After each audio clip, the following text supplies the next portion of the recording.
Now we are inviting our lineage Guru, His Holiness Living Buddha Lian to give a Dharma teaching.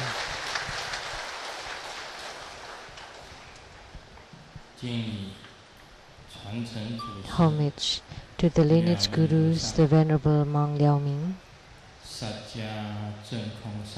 Master Sakya Zhengkong, the 16th Dharma King Karmapa, and Master Tupten Darji. Homage to the three jewels represented on the altar. Homage to the main deity of Homa, the Saraswati Buddha Mother. Simu, all masters, Dharma educators, Dharma teachers, Dharma lecturers, assistant Dharma teachers, temple directors, all disciples present here and over the webcast, and our guests of honors today. My father,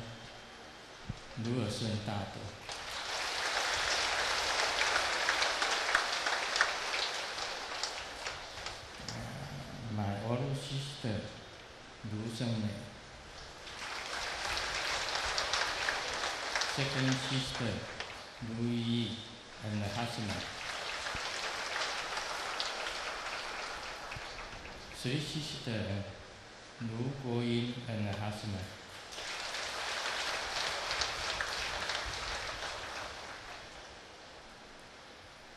my university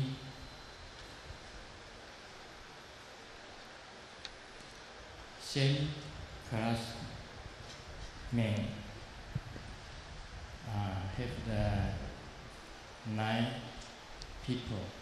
Thank you for coming.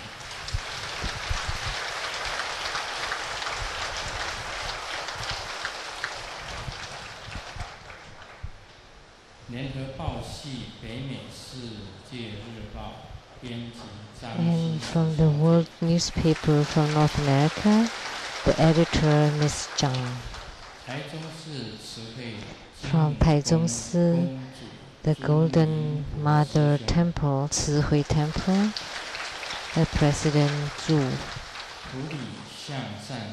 From Puli Xiangshan Temple, the Reverend Si Tangci.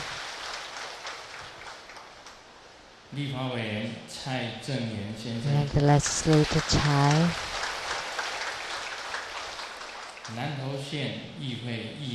Councilperson Xu from the Nantou County Council.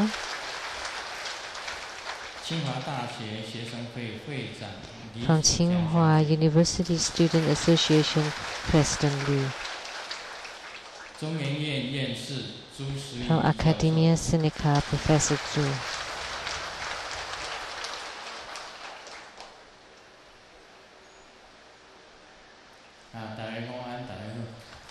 Good afternoon, everyone. How do you do?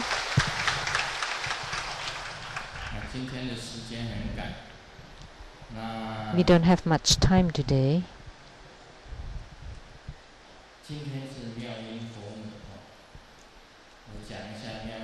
So today's Homa is Saraswati. Let me talk a little bit about Saraswati. She came from a sutra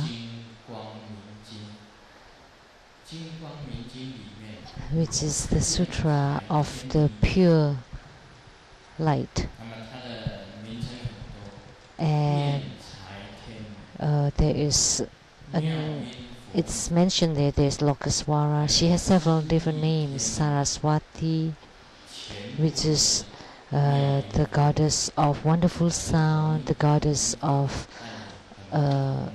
exceptional gifts or talents. So in this sutra, it was written that if you recite the sutra, Jing Guangming Sutra, that you would be blessed by Saraswati.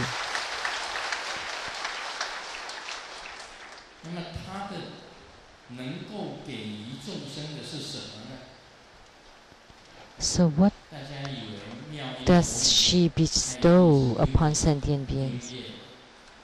And you probably think that this goddess of wonderful sound is only related to singing, but no, she's also called that she is a talented and gifted goddess, so which means she's very wise.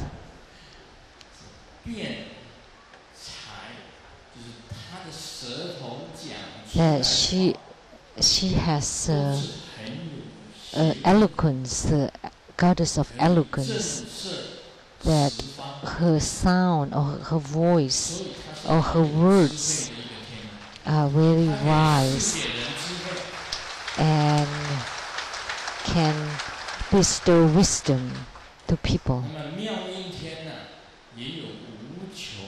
And the heaven of wonderful sound also has infinite wealth, so she can also bestow wealth and virtues and wisdom. The heaven has all of this. So in Japan,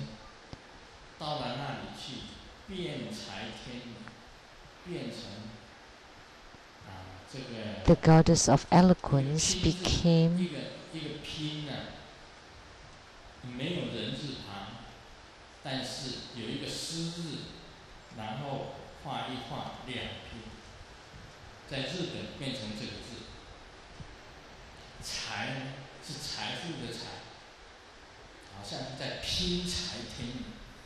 So in Japan, her name became like the goddess of wealth bestower. So she can also bestow wealth. So in Japan, they often adapt and localize the Chinese culture that went to Japan. When I went visiting the temples in Japan, I saw that the ancestor is Lian. But actually it's a play of word in Chinese that actually in China is called Lian. But when it got to Japan, Ji, because of the just a slight stroke of different character in Japan, it became the Lian. Actually it becomes like the meaning is dog. So that's why sometimes mistakes was made. So the goddess of eloquence became the goddess of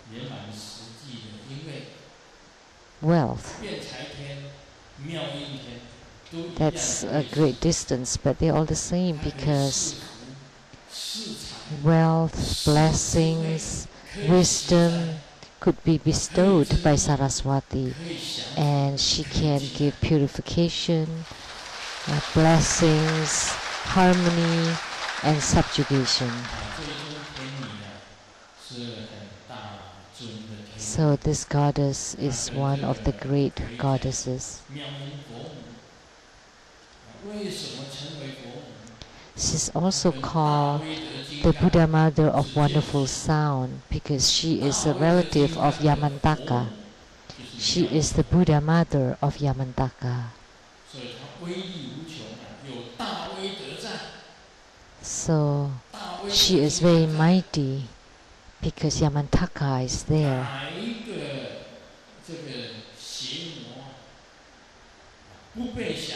With Yamantaka present, she could subdue all Maras and demons because she is the Buddha Mother of Yamantaka, supported back by Yamantaka. So enemies all are gone. So that's why she also has the power of subjugation. So that's my brief explanation about Saraswati. or the goddess of wonderful sound. And if you want to know more about her, you can read the sutra, Jing Guangming Sutra, which is the sutra of great radiance, in which it was written about the goddess of eloquence. You can read more about her origins. And today we will continue to talk about the Platform Sutra.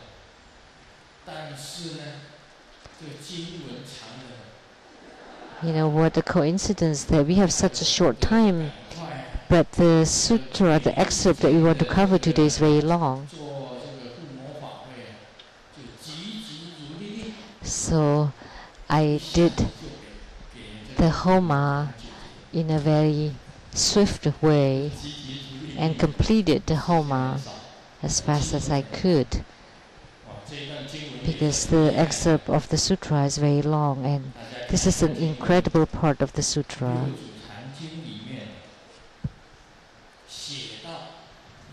In the Platform Sutra, it was written about Zen Master Xuan-jue of Yongjia, who was born into a Thai family in Wenzhou.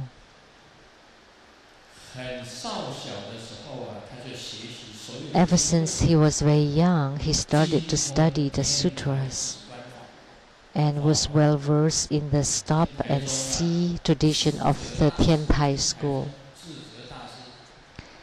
At the Tiantai school, there is the Da-de master there that taught about the minor stop and see or the major stop and see.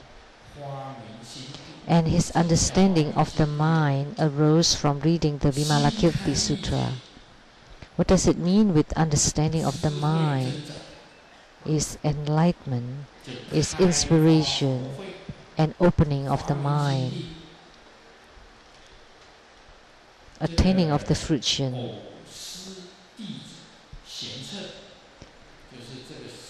So one day, the master's disciple called Xuan-ce visited him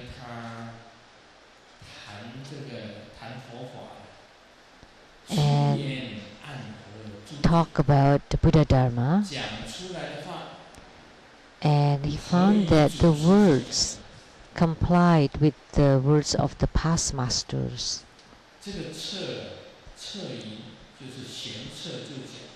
And then Xuan-ce said, "Where did you receive the Dharma teachings?"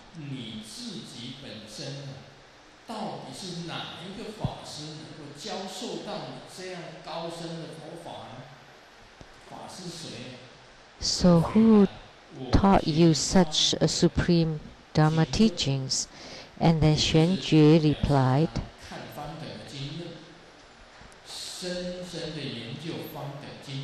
he had studied many sutras and sastra, each of which had a teacher.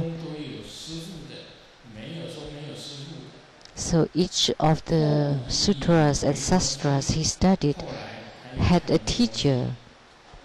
And then later on he read in Vimalakirti Sutra, which awakened him to the Buddha's mind.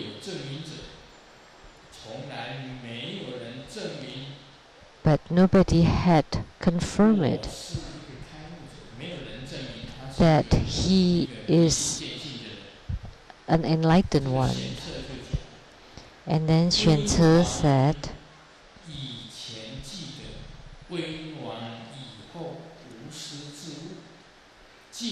it is okay to be self-awakened for the time period before the Buddha of mighty voice, but not after that period. Awakening without confirmation from a teacher is not the right way. So the Buddha of mighty voice has many transformation bodies.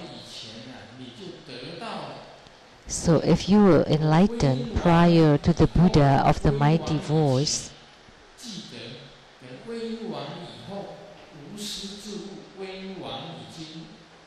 compared to the time after the Buddha of Mighty Voice, which is when the Buddha of Mighty Voice is not manifesting in the world anymore. Anyone who is self-enlightened without a teacher is of the deviant or heretic ways. Actually, there are many who have attainments in the deviant ways. It's not the line of the Tathagata, but they have enlightenments too. That's called the heretical ways.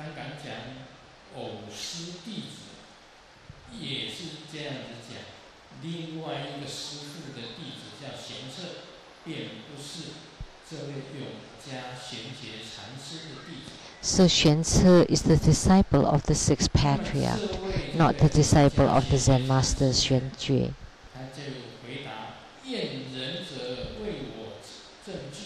So the Zen master Xuan-Jue told the Ce, please confirm my awakening. So please confirm that I am enlightened. And then Xuan-Ce said,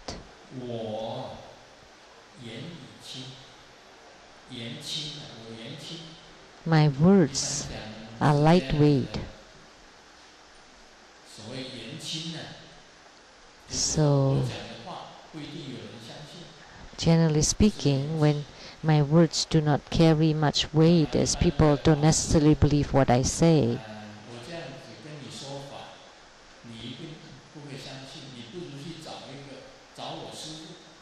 like if I give you a Dharma teaching, you may not necessarily believe it, so you might as well find my guru or my teacher that has higher attainments to confirm you. So Xuan-Ce said that his own words do not carry much weight, but the sixth patriarch is in Caoxi, and people gathered from all directions. He holds Dharma transmissions.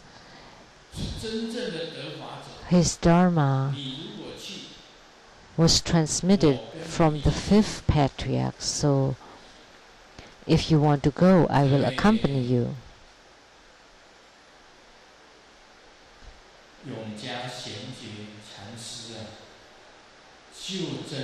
So the Zen master Xuan-Jue of Yongjia went with Xuan-Ce to visit the sixth patriarch. Then they circumambulated the patriarch 3 times around the patriarch's seat, then shook his staff and stood erect. In the ancient time, a monk would hold a staff, and then he stood in front of the patriarch. Then the patriarch said, a monk should know the 3,000 proper manners and the 80,000 fine conducts. Where are you from, great one, carrying such an arrogant manner? So the sixth patriarch never had anyone circumambulating around him 3 times, holding the staff erect, without bowing, without paying homage or making obeisance. So he asked, where are you from? Why are you so arrogant, proud and arrogant? And then Xuan-Jue said, birth and death are a matter of great importance.